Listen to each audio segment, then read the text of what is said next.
Cîhan ser dijberiya nava bûye.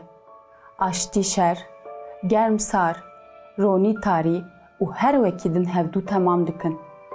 Wexta ku yek nebe, em ê giringiya yadin baş fehm nekin. Başiyê xirabî jî yek ji van e. Dibêjin mirov, wexta tên dinyayê û cîhanê nas dikin, pêşî bi çavên xwe her tiştê ji hev kişif dikin û bi çavên xwe bi her tiştî serwext û sercih dibin.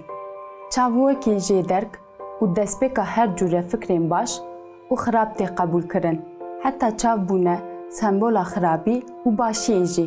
Balkêşeke mirov ji bo xwe ji xirabiya çavan biparêzin, dîsa xwe bi çavan parastine.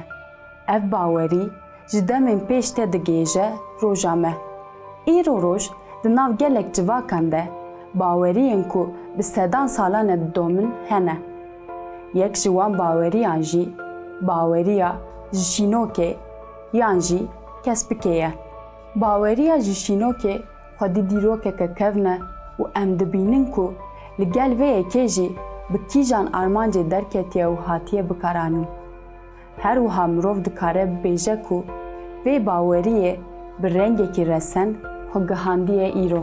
Şînok di nav gelan de ji bo xwe parastina ji xirabiyan tê bikaranîn. Bawer dikin ku kesên şînok pê vebin, tu xirabî nêzê wan nabe.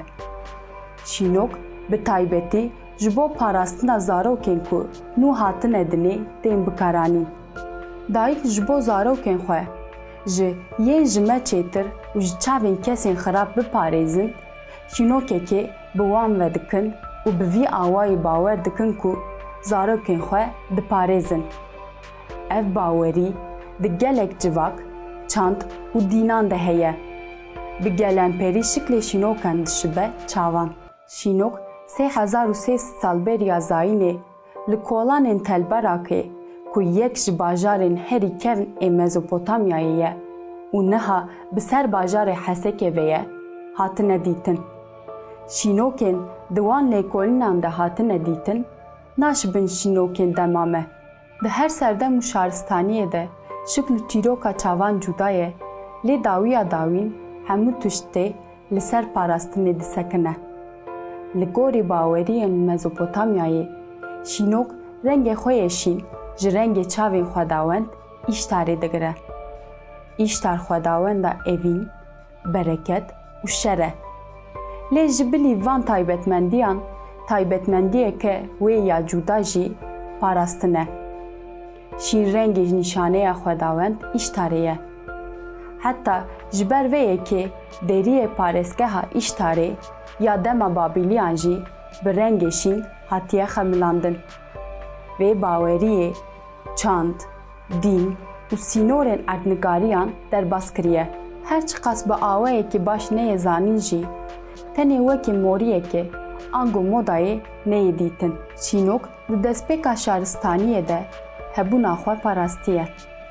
Divê em ji bîr nekin di her çand û baweriyên ku ji aliyê jinan ve tên domandin de şopa xwedawendan heye.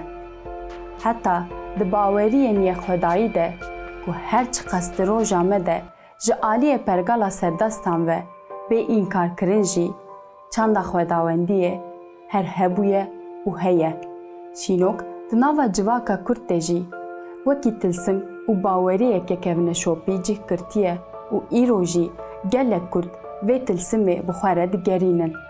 Di nav Kurdan de hin berhem, eşya û gihayên ku wekî tilsim û teberik têne bikaranîn hene.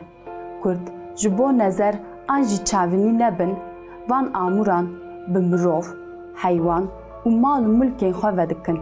Ji nav van ya herî navdar û berbelav şînokin. Her wiha gelek kes bawer dikin ku kesên çavên wan şîn û sûtin, bêhtir mirovan nezerî dikin. Ji ber vê yekê jî Kurd dema mirovên çavşîn dibînin, xwe ji çavên wan diparêzin. Belê temaşevan nêja, em hatin dawiya bernameya xwe. Ji bîr mekin, bibin aboneyê kanala me û me ji nêz ve bişopînin. Xwe ji çavên xirab û bed biparêzin. Şînokên xwe bi xwe re bigerînin û bila destê îştar li ser pişta we be.